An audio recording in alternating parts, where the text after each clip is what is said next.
Hey guys, so I'm back. So my youngest wanted me to introduce Kody doll to y'all. This is the doll I had made of my son the day that we lost him on February 18th, 2025. My youngest said she wanted a doll, so we made this. This is Kody as a doll. And then my daughter made this for me. It's Squirrel. My other daughter, my oldest one. It's a Kody squirrel. Because every time we always would like get off topic, me and Kody and my kids would go, squirrel, just to be like back on train of thought. And so this is the Kody squirrel.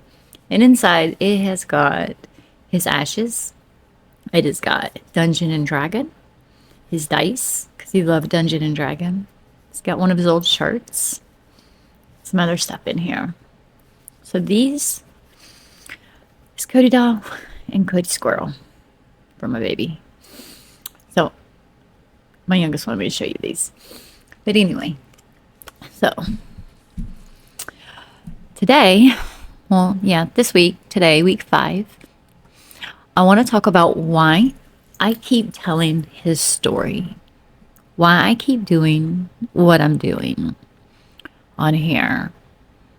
And my talks, I write them out in advance so that way I don't get off topic. I don't like steer in the wrong direction like squirrel and lose track of what I'm trying to get across.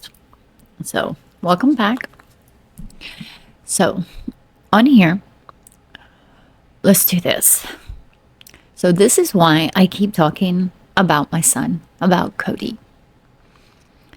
This week, I want to talk about why I keep writing. Because I like to write. I've always have. Why I keep making videos. Why I keep making songs. Why I keep talking about my son, about Kody. Why I am now working on a book. I'm working on a book about my testimony, about his testimony, and about why I am still talking about God after this. And then soon I'll give my personal testimony on there. But for right now, I want to talk about why I keep talking about him, about my son. Why I keep showing up here. Why I keep trying to put words around things that are honestly almost too heavy to hold. Because I know from the outside, some people look at this, and not just with me personally, but with grief in general. Because like I said before, I am in a lot of different grief support groups, a lot of different topics going on in there. And I see everyone, right? And so I do this for myself, yes. For my son, yes. But also to let other people know that it's okay to talk about your child, right? It's okay to talk about them. It's okay to have things that you need to hold, right? When you're not okay. Because it's okay to not be okay. So, I know some people think I keep surrounding myself with grief. They think I'm stuck. Think I'm living in pain on purpose. They think maybe this is a way of drowning myself slowly instead of healing. They think maybe, if I could stop writing, stop talking, stop creating, maybe I'll feel better. But that's not how I work. That's not how this is. Not even close. I am not doing this because I want to stay buried in a heartbreak. I'm not doing this because I like reopening wounds. I am not doing this because I don't know how to move forward. I am not doing this because pain is all I have left. I am doing this because I cannot and will not let my son's life, Kody, and what God did in his life be for nothing. I don't break pinky promises. And I need to say that again. I cannot and will not let my son's life and what God did in his life be for nothing. His life mattered, and it still matters. His soul matters. His story matters. And if I'm his mom, I have to tell it, no matter how much it hurts. The way that God moved in his life, it matters. The way God pursued him, it matters. The way God loved him, that matters. The way God kept reaching and speaking and showing up and warning and calling and saving him matters. Even his last breath, God saved him. And if I know that, if I have lived that, if I have seen with my own eyes, then I don't have the right to just be silent because telling this hurts. Because testimonies is never about convenience. It's always about truth.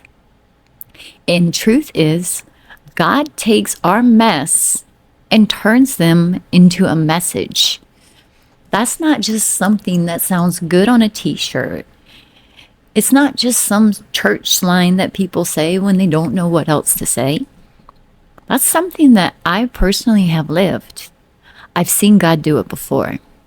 He took my mess, and we'll get to that later, and he used it to bring my son closer to him. That matters to me so much. Because when I say I believe God takes a mess and turns it into a message, I'm not saying that as a theory. I'm saying that because I've watched God do it in my own life. The things I've survived, the things that I came through personally, the places that God brought me out of, the brokenness, the failures, the pain, the battles, the parts of my life that I wish had looked different, God didn't waste any of those. He used my mess to bring my son closer to him. He used my testimony. He used the things that I walk through. He used evidence of his mercy in my life. My son, Kody, I've told him my testimonies. He knew my testimony. He knew what God brought me through. He knew that. That was important. I shared that with him. He knew the God to call on when he didn't have anyone else to call on. He knew the God who saves, and that's important. So God used me to plant something in my son that mattered forever. And when you have seen God use pain for purpose once, it changes the way you look at everything after that. It doesn't make pain easier. It doesn't make you want the pain. It doesn't make loss less devastating. But it does make it impossible to believe that God has no purpose out of all the middle of whatever is feeling shattered. And I want to be very careful here because I don't want to ever sound careless with something that is sacred and this painful. There's nothing about losing my child that I would call okay. Nothing. I would have not chosen this. I did not choose this. I would have not planned for this. Who could?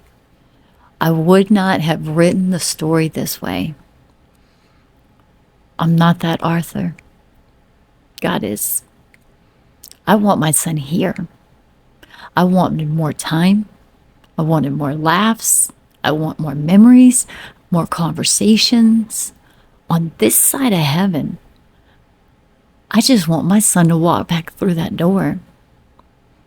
Say, hey, Mom, guess what? I wanted to see what his future looked like.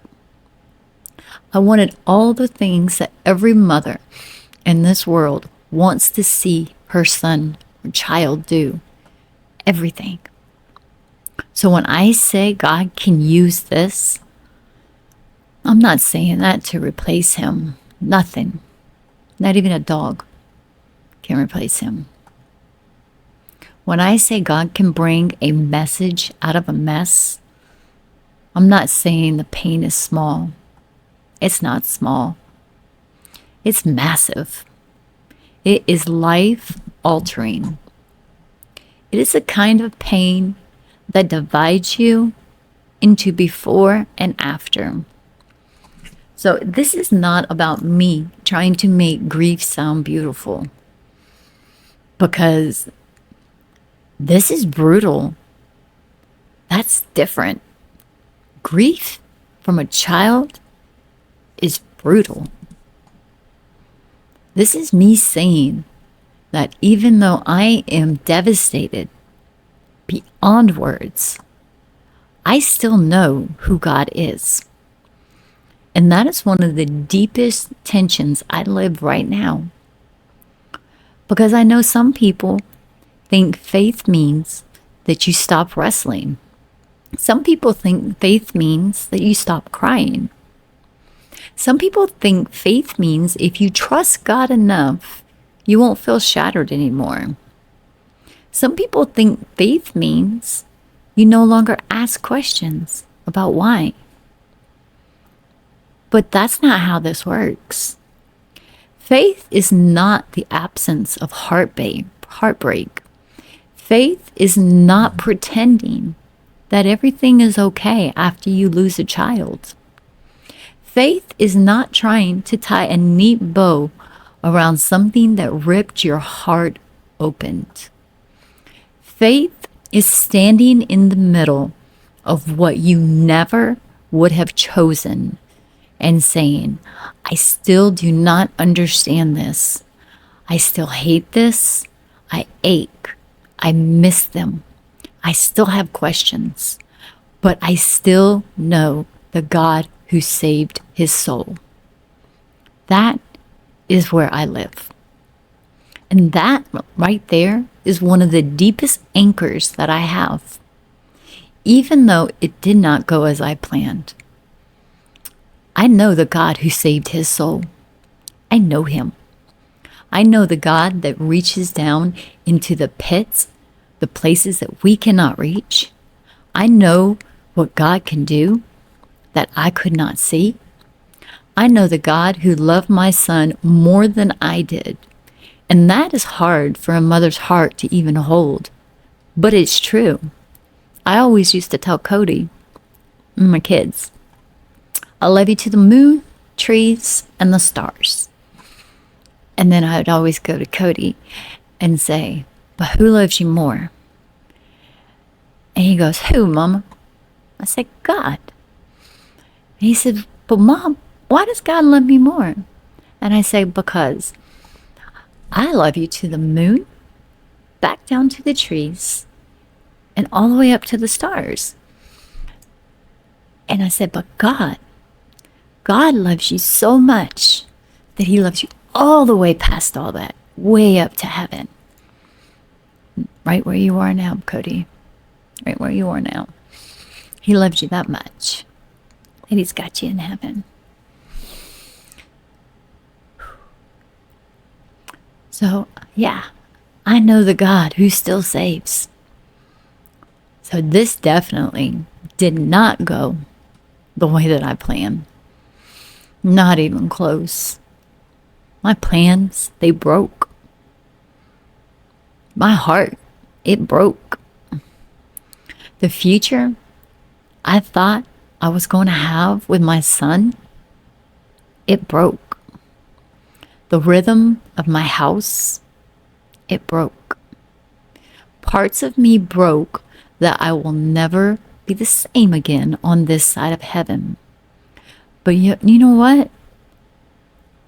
Something I learned. God has never stopped being God. He did not stop being holy. He did not stop being sovereign. He did not stop being merciful.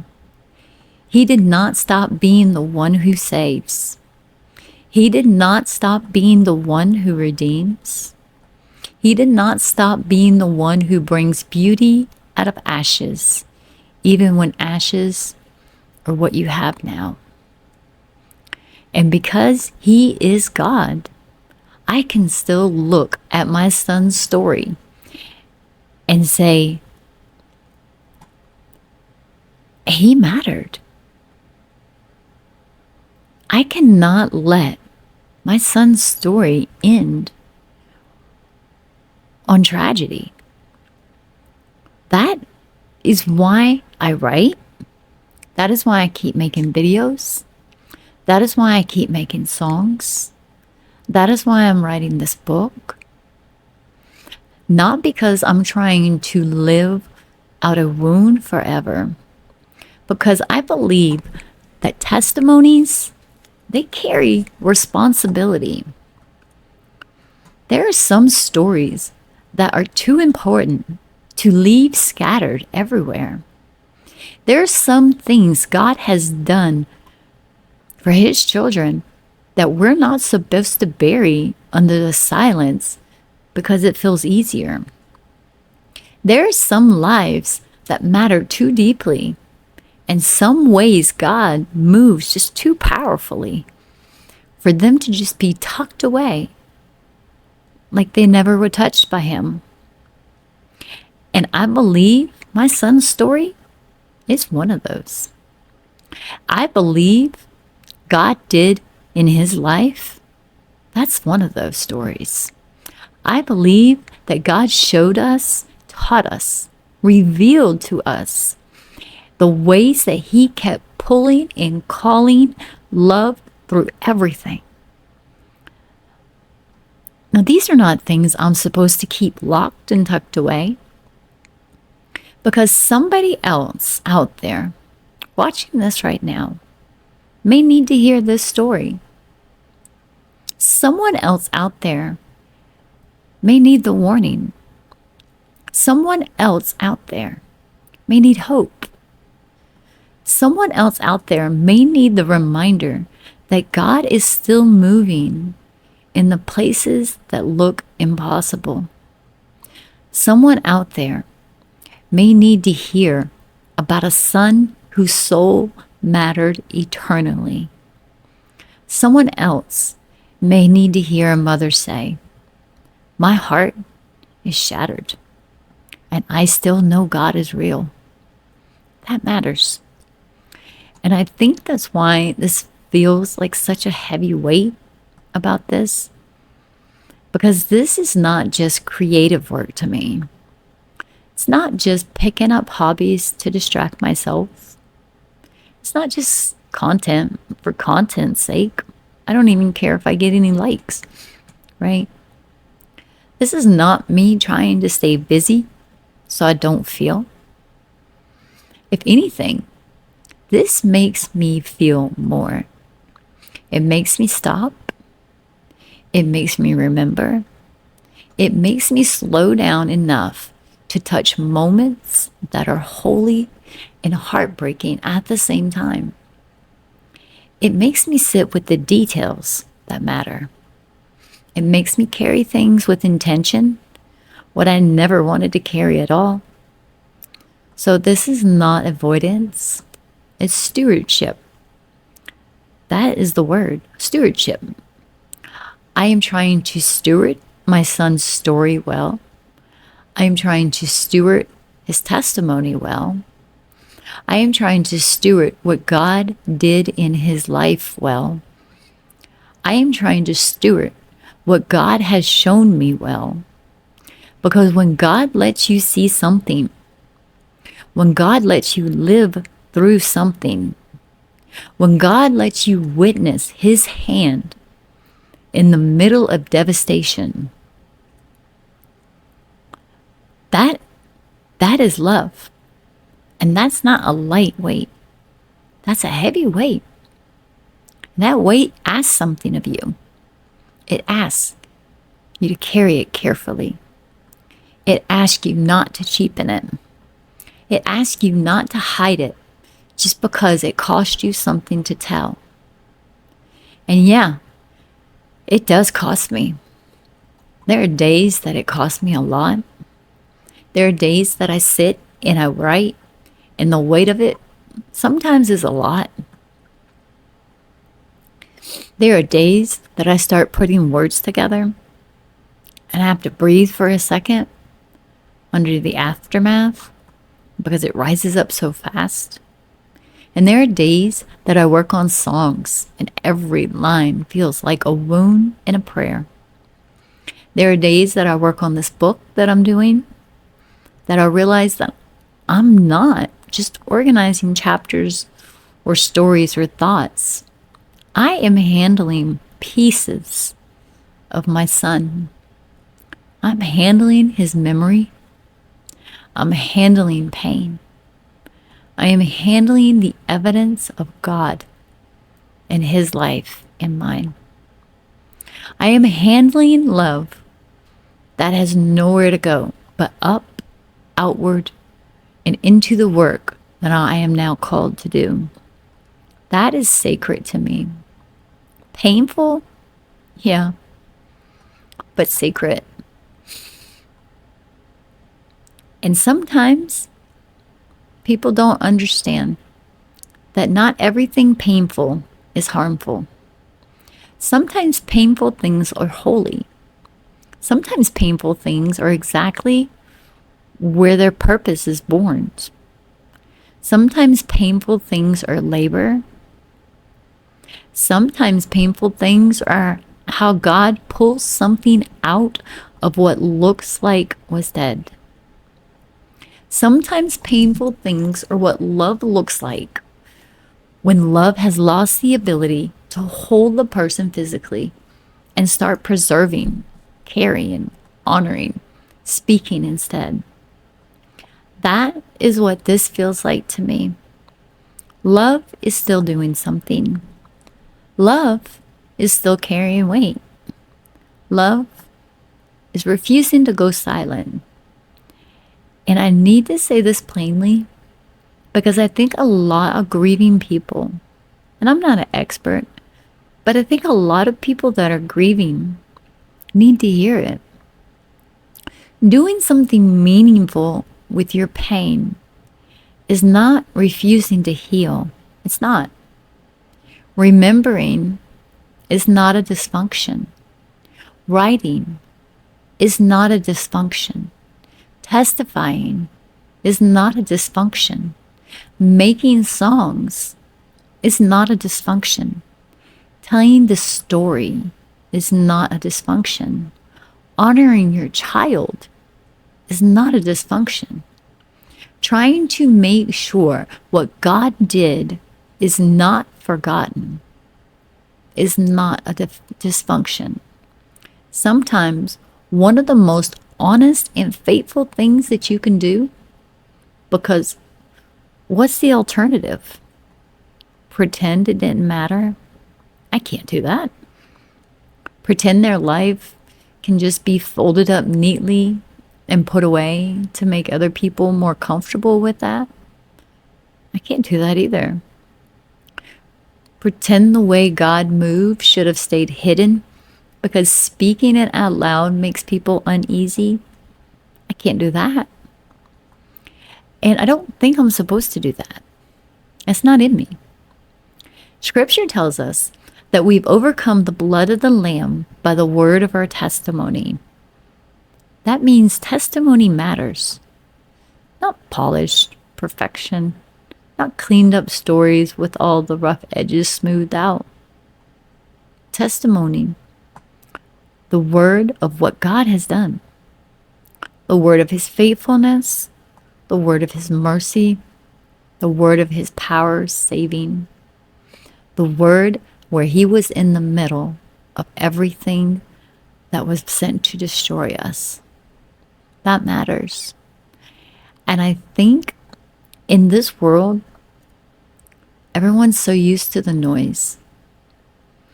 Real testimonies still cut through in a different way, because people know when something is real. They know when someone is speaking from the deepest parts of what they have lived. They know the words and they have weight behind them. And maybe that's why I keep feeling pushed to do this. Because even on the days when it hurts so much, because I know that there are people out there that subscribe to my channel, scrolling through YouTube, or I forget what I got, Facebook or Instagram or whatever the platforms are out there, I forget. But people out there, I know we're hanging on by a thread. There are parents out there barely breathing through grief. There are people carrying addictions, depressions, fear, shame, trauma, hopelessness. There are sons and daughters who feel unreachable. There are mothers and fathers begging God for things they do not know how to say out loud anymore.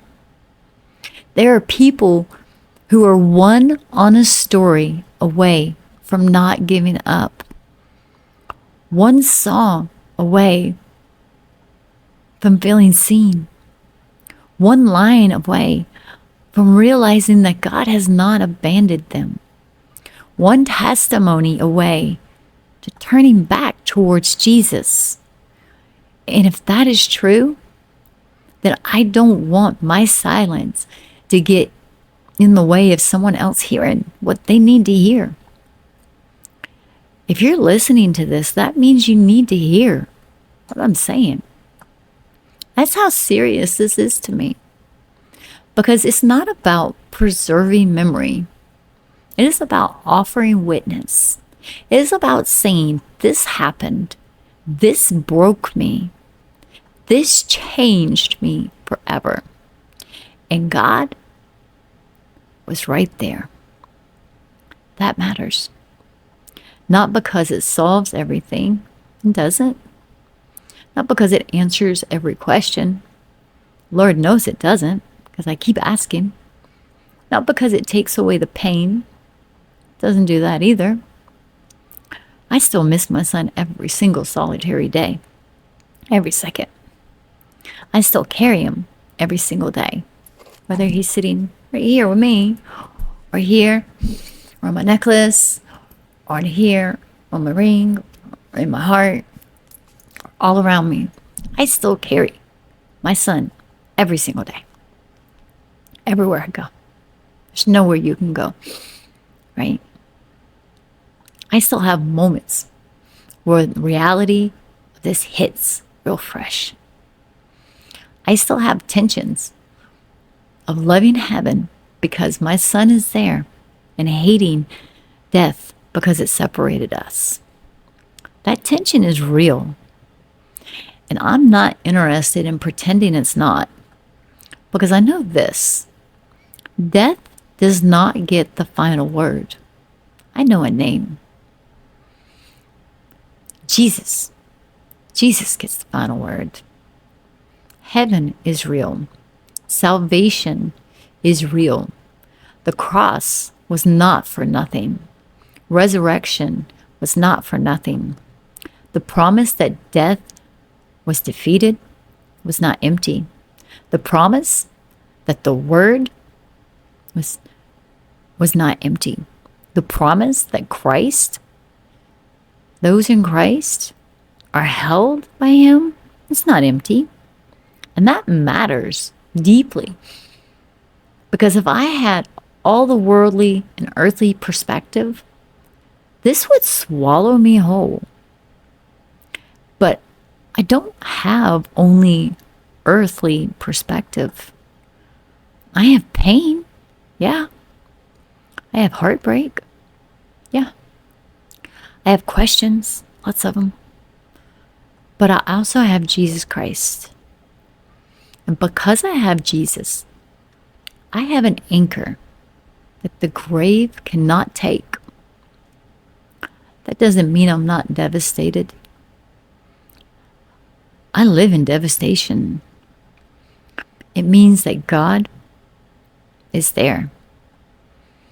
It means that grief does not control me, God does. It means that loss is not Lord. It means that death is not king. Jesus is. And because Jesus is Lord, I can stand in the wreckage like I did that day and still say, his story is not meaningless. I can say my son's life matters. I can say what God did in his life matters. I can say that now, even broken, even grieving, even with 1,000 questions still running through my mind that I am searching for pieces for every second of the day. I know the God who saved his soul. That changes everything. It doesn't erase the pain, but it gives pain a place to kneel. That's why I keep doing this, because I want the story told right. I want testimony carried right. I want my son, Kody, honored right. I want God glorified truthfully. I don't want this to be told as some shallow story that just skips over the ache. And I don't want to bury in silence either. I want the whole truth. And the truth, this shattered me. The truth is, I still miss my son. I always will. The truth says that some days I'm going to be a little better than others. The truth says that grief comes in waves and you don't know how to look for it. The truth says that child loss does not stop becoming child loss just because time keeps moving. The truth says I would still choose one more hug, one more conversation, one more day with my son on this earth if I could. Think about that last hug I gave him. You always wished you would have held on just a little bit longer. Right? And I also know that God said he was present with my son. He was faithful. God was speaking. God was pursuing him. God was saving him. God was still writing something deeper than I could ever understand in real time. And that is the truth I want to live in. Not half truth. Not denial. Not fake strength. Just truth. And maybe that's why I feel such a burden for this work. Because I know what it means to tell a story that matters. I know what it means for one testimony to land in a place where someone desperately needed it. I know what it means for God to use the very thing you thought that disqualified you as part of somebody else's rescue. I know what it means for God to take the broken pieces and make them speak. I'm proof. I know what it means for God to take what looks like ruins and make it a witness. So I don't believe my son's story is for nothing. I don't believe what God did in his life is for nothing. I don't believe that the songs that I'm writing are for nothing. I don't believe the videos that I'm doing are for nothing. I don't believe the book that I'm writing is for nothing. And I don't believe the pain that I carry has to remain. It's for nothing. I believe it can become witness. I believe it become ministry. I believe it becomes some kind of testimony that reaches somebody that may never meet Jesus this side of heaven. And for me, that's enough.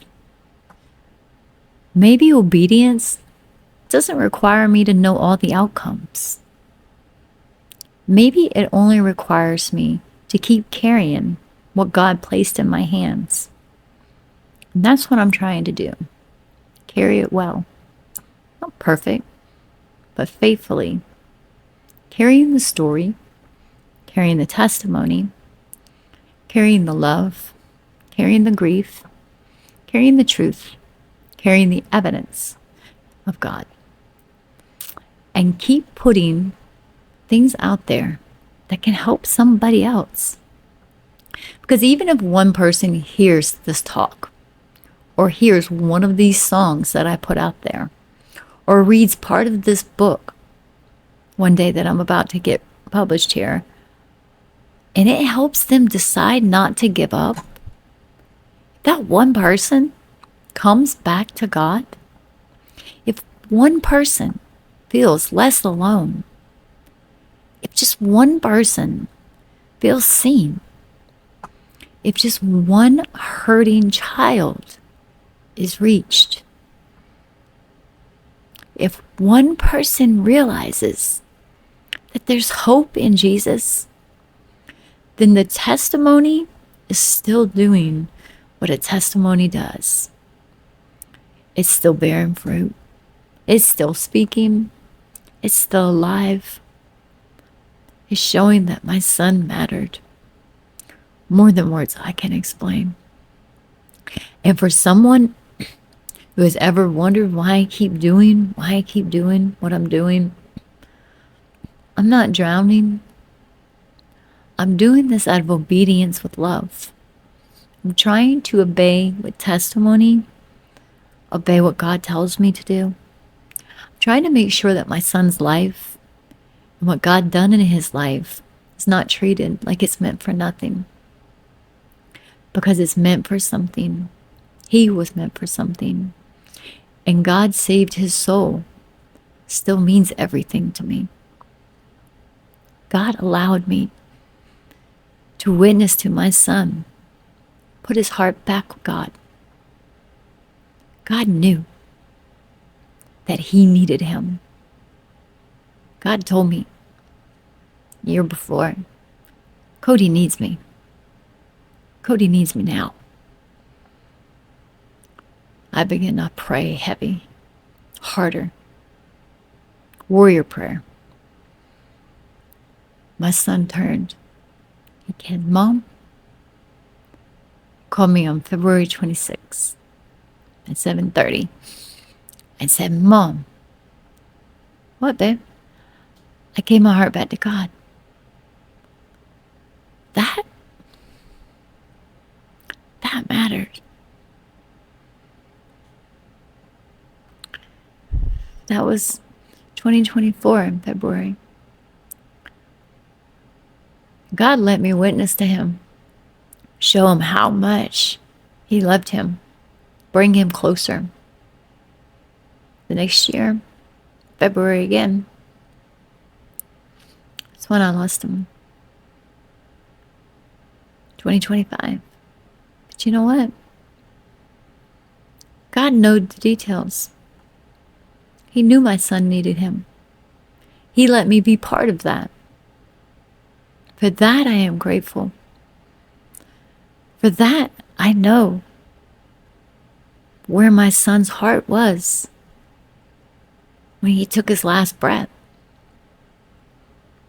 I know who was standing in front of him when he opened his eyes back up. It was Jesus. So that, testimonies matter. Sharing your testimonies matter. So maybe you think God can't use you until you're healed more polished, more stable, more over things. But you know what? God uses broken people. He takes your mess and turns it into a message. He takes you. Because other people, a lot of people won't even step in church, won't even hear something. But He takes you because you are connecting to somebody else. And you may be the only Jesus that they see. You may be the only Jesus they see. I don't have all the chapters in the story of my son. There's chapters I'm still searching for. But I know the one who wrote those chapters. He's got those chapters. And for me, I'm trusting that. Jesus is real. God is real. This world is broken. And that's where I am. I'm still hurting. I'm still loving. I'm still grieving. I'm still remembering. I'm still trusting. And I know the God who saves your soul. I know the God who saved my son's soul. And I anchor to that. And that's why I have to do this. So guys, thank you. I tried to stay on topic. I really did. But thank you so much for being here. Kody thanks you for being here. So if this message spoke to you tonight, share it with somebody. Like it, subscribe, send it to somebody. It helps it get around to the people that are lost and broken. I don't care about the likes. I just want the person that needs to hear it. Because I know what it's like to be trapped in the darkness. I know what it's like. I used to be an atheist. 27 years of my life. I know what that's like. I know where it's like not to have nowhere to turn. So share it. Like I said, I don't care about likes. I just want that person that needs to hear what I say to hear this message. For those who feel like they're broken beyond repair. And for my son, Kody, same bat time, same bat channel. I love you, Kody. Moon trees and the stars. Bye, guys. See you next week.